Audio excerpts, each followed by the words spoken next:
session would be on creativity and innovation in education, going beyond technology. The speaker for the session is going to be Mr. Payam Shoghi. Sir, can we have you on the stage, please? Speaking before a group of esteemed principals who have been well fed after a wholesome lunch and late in the afternoon is one of the most difficult things to do in life. And I have to do just that.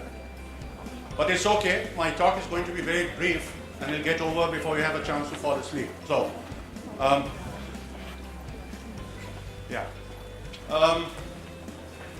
little bit about me. I've been involved in the field of innovation and creativity in the education field for the past some 25 years now. Not so much to set the agenda of what should be done differently in the school education system. There are far more brilliant, better minds involved in doing that. But to try to learn how to excite people to take it up upon themselves to want to do things differently. So this is something that I believe has been something that I've committed 25 years to and excites me to no end, to find a teacher who now finds a resolve in himself and herself to want to do something differently. So that's my area of interest. In between, I take up school leadership responsibilities as a principal in order to verify the things that I learn a little bit more. The school becomes a laboratory, try out different things, and then I go around and share whatever I've learned with others as a trainer. I use the word trainer for want of a better word, but essentially these 25 years have been of experimentation, of creativity, of innovation, learning a whole lot and sharing the learning with others. Currently, I'm the principal of Riverdale International School outside of Pune, somewhere near Munshi, beautiful place, especially now during the rain. You all have a standing invitation to visit our school sometime if you wish. A little bit about the topic that we have. This is the technology part. I need to a little clarify here. This presentation is not about technology. This is about creativity and this is about innovation. But the problem is the moment we think about innovation, we think technology. Whereas there's a whole lot that needs to be done differently in our classrooms. But the moment we say creativity, innovation, something has to be done differently, we think technology. Now there's a problem with this. I have nothing against technology. I'm a firm believer that as a tool where they fit in, they should be taken. But with this mindset of technology-driven change, there's a problem, is that it is not empowering. It is disempowering. I don't have access to technology, so I have to sit, keep waiting for somebody to come and say, you know what, we have a great product, this will work very well for you. And then we take it and say, all right, maybe it worked, let's try it out, and so on and so forth. The whole idea of this presentation of creativity and innovation, if carried out together, is essentially about change. 10 years back, how did we manage our classrooms? Go further back, 20, 30, 40, 50. A lot has changed, but a lot has not changed also. The holy grail of the manner in which teaching and learning happens in our classrooms has not changed over the decades. It's all about the lowest order thinking skill, you know, Bloom's taxonomy, the whole lot. We choose to only apply the lowest one, which is remembering and memorization. We call it rote learning, if like. Why? For a test that needs to be given, an assessment. And after that, you can conveniently forget that because the human mind cannot absorb a whole lot of information. And mind you, we are involved in dissemination of information here, not so much of knowledge generation. So we forget and we do that. This has not changed. A whole lot of other things at the periphery has changed because it's easier to change. But what has not changed has been very difficult to change. Now, the whole idea is to get people excited. All right, is there something I can do about this? And this is what I would like to share with you. Friends, there is a lot that can be done. You do not have to wait for policies to change. You do not have to wait for somebody to come and inspire and move change to happen. It can happen anyway. Actually, that movement has started and is there. So this presentation is basically about this. Quickly, take a look at this list. This, I believe, is what is wrong at the moment with our educational system. A lot of things, I'm not taking you through all of this. Too much competition, no joyful learning. Somebody spoke about education and learning not being relevant. Nobody thinks it's useful. I just have to do it because somebody makes me do it. Too much teaching, no learning, children don't enjoy their learning, no priority to values, to attitudes, and skilling also was mentioned in the morning. Think about this. We don't have the time to really go into all of this, but there's a whole lot wrong. And none of this has anything to do with technology. Now, in solving any of these problems, if you find that there are technological tools that will help, by all means, I'll be the first one to take them. But there are a whole lot of things that we need to change, and these have not changed. They have really resisted change for all these years. Now, what I suggest should happen is schools will have to develop a culture that supports creativity, that supports innovation. Cultural change is very difficult to do. But if you have it, the rest becomes very easy. It's like a road roller, a heavy roller. Very difficult to get it started, but once it's rolling, it's very easy. One hand, one push, and it keeps rolling. Cultural change needs to happen in order to make the innovation and creativity to happen. These are some of my learnings that I'm sharing with you, and it works very well. The first things that happen is that innovation and creativity has to become everybody's business. Today, creativity is an exclusive skill. It's only for a few people. In corporate world, you will find creative director, creative executor. There is an idea bank, and there is somebody in charge of an idea bank. Their job is just to sit and think, create solutions that the company may need in future. But that's not going to offer us the solutions. Why haven't we been able to really make a dent in the main core of the education system? Because not enough people are thinking differently. So the process of change has to go right inside the classrooms. Teachers have to be empowered, have to be encouraged to be able to do that. Next, it has to be targeted. We pick up one problem. All right, I believe we have a problem here. And so I pick that up and try to do something about that. Not very haphazard, not creating a mess, but actually very structured also. There is a structure, which I'll talk about later. Very important. And often it is ignored by many schools. Teachers have to be put through an ongoing process of learning and development. In service, pre-service. We don't do enough of that. How am I going to change things if I don't know what needs to change and how it needs to change and what are the consequences of not changing and what are the consequences of change?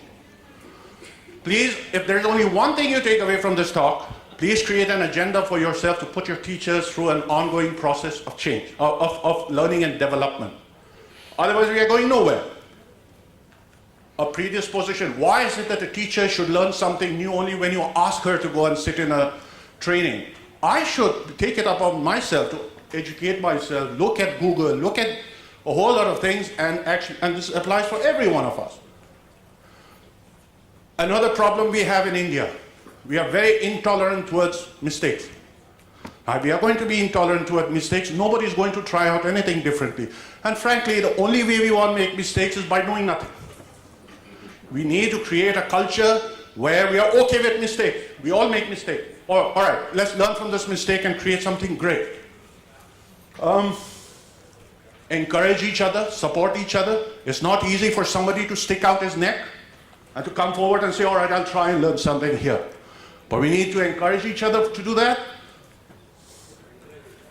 Teachers need to learn to collaborate, pool ideas, support each other, and so on. And finally, a basic humility to accept that, all right, I don't have all the answers, and I'm willing to learn. This is something that we need to bring into our schools. Sometimes after years of learning and knowledge and experience, that humility goes out of the window. Oh, I know it all. I have all the answers. I'm not interested. It has no room in the profession of education. A few examples. Now, this is my learning.